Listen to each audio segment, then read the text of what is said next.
ஒரு சின்ன சிந்தனை உங்களுக்கு. சீனாவில் ஒரு பணக்காரர் சொன்னதாக ஒரு பதிவு படித்தேன். அதான்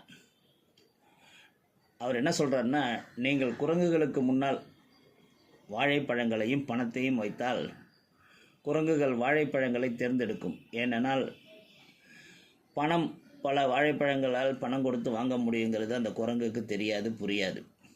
பணத்தோட அருமை அதுக்கு தெரியாது. உண்மையில் நீங்கள் மக்களுக்கு வேலை செய்யும் தொழில் வழங்கினால் அவர்கள் வேலை செய்ய தேர்வு செய்வார்கள். ஏனென்றால் அதாவது மக்களுக்கு நீங்கள் ஒரு வேலையையும் ஒரு தொழிலையும் காமிக்கிறீங்க. அதாவது உனக்கு இன்றைக்கிலேருந்து ஆஃபீஸில் ஒரு வேலை போட்டு கொடுக்குறேன்ப்பா, வந்து வேலை செய்.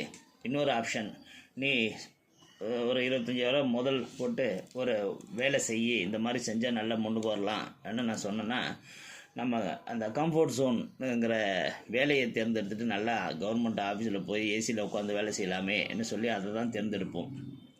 ஏனென்றால் தொழில் சம்பளத்தை விட அதிக பணம் சம்பாதிக்கும் என்பது பலருக்கு தெரியாது. ஏழைகள் ஏழையாகவே இருப்பதற்கான காரணம் அவர்கள் தொழில் வாய்ப்புகளை அங்கீகரிக்க பயிற்சி அளிக்கப்படாததே. பள்ளியில் நிறைய நேரம் செலவிடுகிறார்கள். பள்ளியில் கற்றுக்கொள்வது தனக்காக உழைக்காமல் சம்பளத்திற்கு உழைப்பதற்கான கல்வி முறையாக இருக்கிறது. லாபங்கள், தொழில் செய்தால் லாபங்கள் சம்பளத்தை விட சிறந்தது. ஏனென்றால் சம்பளங்கள் உங்களுக்கு வாழ அனுமதிக்கும், ஆனால் லாபங்கள் உங்களை உயர்த்தும், அதிர்ஷ்டத்தை உருவாக்கும் என்று சொல்லி ஒரு சின்ன சிந்தனை பதிவு. இதை நல்லா யோசித்து பார்த்தீங்கன்னா, ஒரு சிறு முயற்சி கூட நம்ம செய்கிறதில்ல. ஒரு சின்ன என்டர்ப்ரனராக மாறுறதுக்கு, ஒரு சின்ன தொழில் செஞ்சு அதில் முன்னுக்கு வர்றதுக்குங்கிற ஒரு முயற்சி கூட, அந்த சிந்தனை கூட இருக்கிறதில்லங்கிறது தான் இப்போ வருத்தப்படக்கூடிய விஷயம். சமீபத்தில் அதை கொஞ்சம் மாறிக்கிட்டு வருது.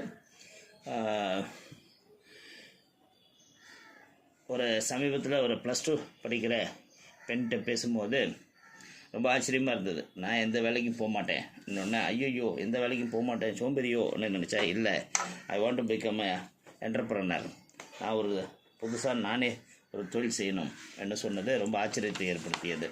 அந்த மாதிரி சிந்தனை உள்ளவங்களை ஊக்கப்படுத்துவோம். வாழ்க வளமுடன்.